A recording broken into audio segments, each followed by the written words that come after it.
জিন ভূতের আসর, ব্ল্যাক ম্যাজিক, জাদুটোনা, বান মারা, এগুলো আছে নাকি পাকুন্দিয়ায়? কি বলেন এগুলার আপনারা? বান মারে? হ্যাঁ, বান মারে, জাদুটোনা করে, ব্ল্যাক ম্যাজিক করে। এগুলো থেকে আমাদের সোনামণিদেরকে আমরা প্রোটেকশন করাবো কিভাবে? ওদেরকে শিখাই দিব। সূরা ফাতিহা পড়ে, আয়াতুল কুরসি পড়ে, 3 কুল পড়ে তুমি হাতের মধ্যে ফু দিবা। ফু দিয়ে মাথা থেকে পা পর্যন্ত তুমি নিজেই মাসেজ করবা। তোমাকে প্রোটেকশন দিবে কে? আল্লাহ রাসূল সাল্লাল্লাহু আলাইহি ওয়াসাল্লাম বলেছেন, মান ক্বারাআ আয়াতাল কুরসি দুবুরা কুল্লি সালাতিন মাকতুবাতিন লাম ইয়ামনা'হু মিন দুখুলিল জান্নাতি ইল্লাল মাউত। প্রত্যেক ফরজ সালাতের পরে যে ব্যক্তি আয়াতুল কুরসি তেলাওয়াত করবে, তার জান্নাতে যাওয়ার ক্ষেত্রে আর কোনো ব্লক বা বাধা নাই, একটা জিনিস ছাড়া, সেটা হচ্ছে মরণ, মৃত্যু। লোকটা মরে না তাই জান্নাতে যায় না, মরলেই জান্নাতে।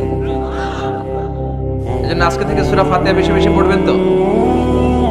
আল্লাহ রাসূল সাল্লাল্লাহু আলাইহি ওয়াসাল্লাম আয়াতুল কুরসি পড়ে ফু দিতেন নিজের গায়ে। সূরা ইখলাস, সূরা ফালাক, সূরা নাস 3 কুল পড়ে ফু দিতেন। সূরা ফাতিহা পড়ে ফু দিতেন। এগুলো পড়ে হাত দুটো মিলাবেন, হাতে ফু দিয়ে মাথা থেকে পা পর্যন্ত মাসাজ করবেন। It's a protection from your Lord. জিন ভূতের আসর, ব্ল্যাক ম্যাজিক, জাদুটোনা, বান মারা, এগুলো আছে নাকি পাকুন্দিয়ায়? কি বলেন এগুলার আপনারা? বান মারে? হ্যাঁ,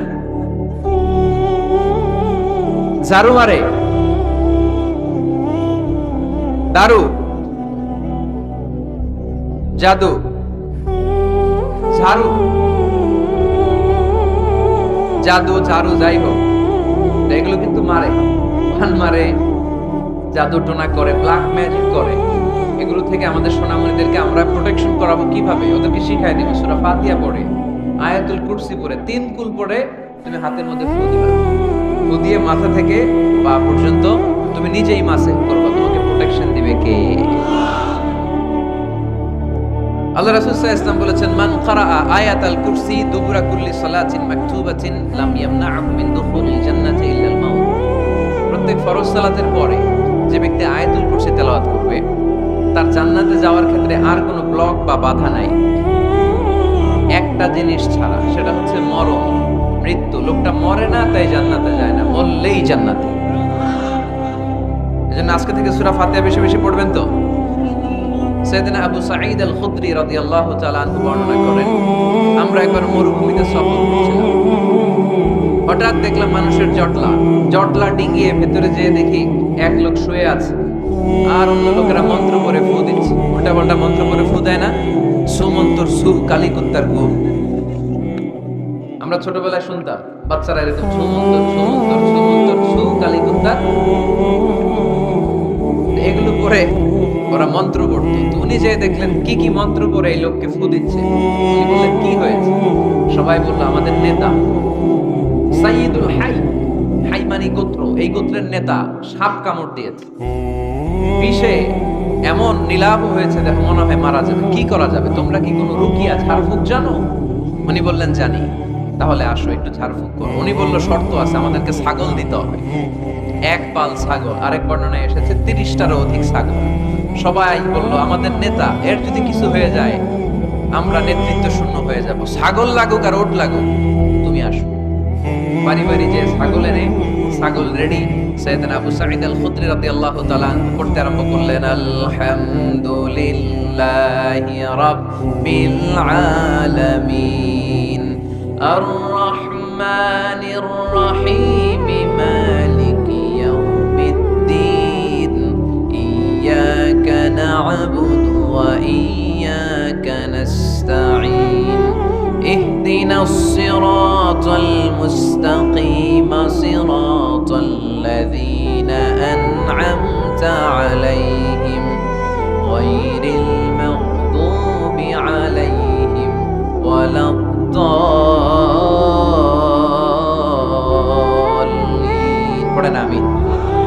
উনি এটা পড়ে ফু দিলেন। ফু দিতে দেরি, মুহূর্তের মধ্যে সোয়া লোকটা বসে গিয়েছে। আবার ফু দিছে, এবার দাঁড়ায় গেছে।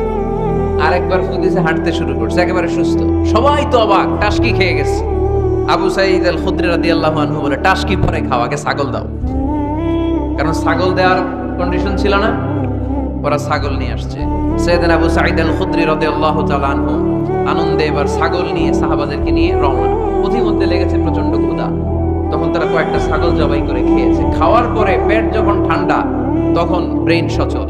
উনি চিন্তা করতে আরম্ভ করলেন, হায় রে, কোরআন দিয়া ঝাড়ফুঁক করে যে ছাগল নিয়ে আসলাম, ওটা যে খাইলাম, এই ছাগল নেওয়া জায়েজ হয়েছে কিনা এই মাসালা তো নবীরে জিজ্ঞেস করি নাই।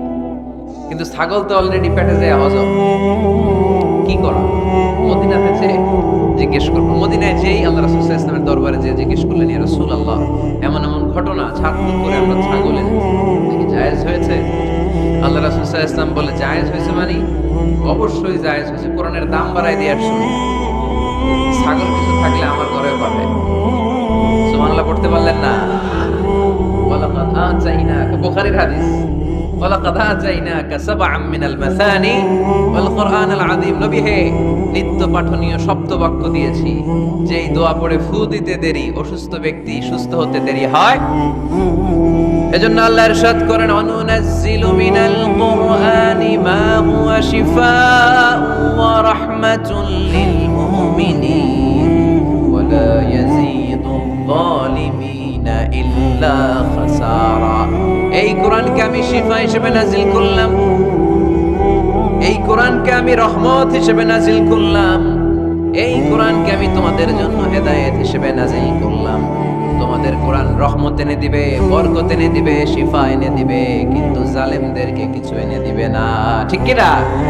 ওয়ালা ইয়াজিদিয যালিমিনা ইল্লা খাসারা। জালিমদের অকল্যাণ করবে, জালিমদের কল্যাণ নাই এই কোরআনে। জালিম যদি হেদায়েতের নিয়তে কোরআন পড়ে তাহলে কল্যাণ পাবে, তা না হলে কল্যাণ পাবে না। তো এখন থেকে আমরা যদি অসুস্থ হয়ে যাই, যেই সূরাটা পড়ে আমরা ঝাড়ফুঁক করব, সূরাটার নাম আরো জোরে বলেন, ফাতিহা।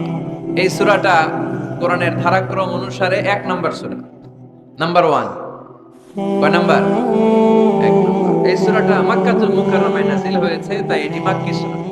এই সূরা মাক্কি সূরা। এই সূরার আয়াত সংখ্যা 7টি। কয়টি? এবার আমি প্রশ্ন করব, আপনারা উত্তর করবেন আওয়াজ করে। সূরার নাম, ক্রমিক নাম্বার, আয়াত সংখ্যা। সূরাটা মাদানী। এই সূরা মনে থাকবে তো?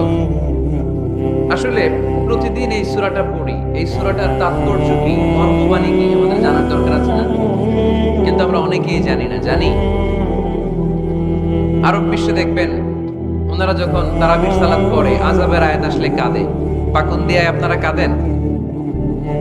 জান্নাতের আয়াত আসলে দরাজ গলায় তেলাওয়াত করে। আপনারা কি করেন? আমরা করি না। কারণ ওনারা কি পড়ছেন সেটা তাৎপর্য আর মর্মবাণী ওনারা অনুভব করছেন। গত বছরের আগের বছর না, গত বছর আমি হজে শাইখ আব্দুর রহমান আসুদাইসির পেছনে নামাজ পড়লাম।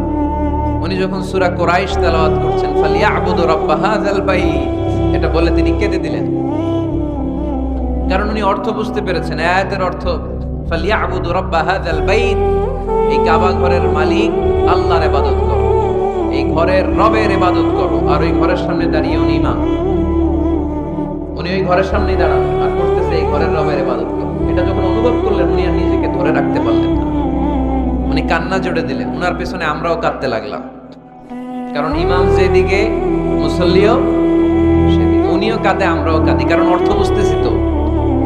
আবার জান্নাতের আয়াত আসলে এমন সুরের ঝংকার তুলে তিনি তেলাওয়াত করে, মনে হচ্ছে যেন এখনই উপর থেকে রহমত নাজিল হচ্ছে। ঠিক কি না? আমরা যখন তারাবির সালাত পড়ি, আমাদের কখন যে আযাবের আয়াত গেল, কখন যে জান্নাত গেল, আর কোন দিক দিয়ে জাহান্নাম গেল, কোন দিক দিয়ে ইউসুফ নবীর কাহিনী গেল, কোন দিক দিয়ে আমার নবীর ঘটনা গেল, কিছু টের পাই। শুধু আমরাই টের পাই না এমনটা না, যিনি পড়াচ্ছে উনিও টের পায় না। ঠিক কি না? এজন্য আমাদের চোখ দিয়ে দাঁড় দাঁড় করে পানি নামে না, আমরা অশ্রুসিক্ত হই না। জান্নাতের আয়াত আসলে আমাদের মজা লাগে না, কোরআনটারে মজা লাগাইতে হবে। ঠিক কি না? বুঝতে হবে মাতৃভাষায়। স্মার্টফোন ইউজ করেন কারা কারা দেখি? ওরে আল্লাহ, সবাই স্মার্ট তো দেখি, এত স্মার্ট মানুষ এখানে থাকে। তো স্মার্টফোনের ভেতরে কিন্তু কোরআনের অ্যাপস ডাউনলোড করা যায়। কোরআনের অ্যাপস ডাউনলোড করবেন, করে আপনি পড়বেন, যা বলার আল্লাহ সব বলে দিয়েছে, নতুন করে আর কিছু বলবে না। বলবে এই কোরআন শুরু হয়েছে বিসমিল্লাহির রহমানির রহিম দিয়ে, বা দিয়ে, আর শেষ হয়েছে যে সূরা দিয়ে, সূরাটার নাম সূরাতুন নাস। ওই সূরা শেষ আয়াতটি এরকম, মিনাল জিন্নাতি ওয়ান নাস, শেষে সিন। বা আর সিন মিলালে কি হয়? বাস। এবার বাসে চড়ে কিশোরগঞ্জ শহর যাবেন। এই বাস কি ওই বাস? না। এই বাস মানে যথেষ্ট, বাস মানে এনাফ, সাফিসিয়েন্ট। মাঝে মাঝে এরকম হয়, আমরা খাচ্ছি, আমাদের পাতে খাইতে পারি না, আরো তুলে দেয়, কারণ হুজুররা একদিন পাইছে, খাওয়াই আজকে মাইরা ফেলবে। তো আমরা বলি বাস বাস, আর লাগবে না ভাই, আর পারছি না, বাস মানে যথেষ্ট আমার জন্য। তো আল্লাহ বুঝাতে চাইলেন 30 পারায় যা দিয়ে দিছি হেদায়েতের জন্য, বাস যথেষ্ট, নতুন করে কোনো কথার দরকার নাই। চিল্লায় বলেন ঠিক কি না? It's a problem solving methodology. It's not a problem creating methodology. কোরআন কখনো প্যাচ লাগায় না, প্যাচ খোলে। এই যে সুতা দিয়ে বাঁধতে গেলে অনেক সময় প্যাচ লেগে যায় না, এটার কি বলেন আপনারা? গিট্টু। এই কোরআন কি গিট্টু লাগায় নাকি গিট্টু খোলে? সমস্যা তৈরি করে না সমাধান এনে দেয়? সমাধান চাও যদি জীবনে মরণে, ফিরে যাও খুঁজে নাও, চোখ রাখো কোরআনে। ঠিক কি না? পড়েন সবাই। সমাধান চাও যদি জীবনে মরণে, ফিরে যাও খুঁজে নাও, চোখ রাখো কোরআনে। If you want the solution this দুনিয়া and আখিরা, go back, have a look to the holy কোরআনে। তাই না? সমাধান যদি চাই, চোখ রাখতে হবে কোথায়? নাকি এটিএন বাংলার পর্দায়? আসিতেছে আগামী শুক্রবার ওই পর্দায়, রঙিন পর্দায়, রূপালী পর্দায়, যেই বইয়ের দিকে চোখ রাখতে হবে বইটার নাম কোরআন। কোরআন, প্রিফেস অফ দ্য বুক, মানব সমস্যার সমাধান, সব কিছুর সমাধান এই সূরার ভেতরে দিয়ে দিয়েছে কে? এজন্য নতুন করে আল্লাহ কিছু বলবে না।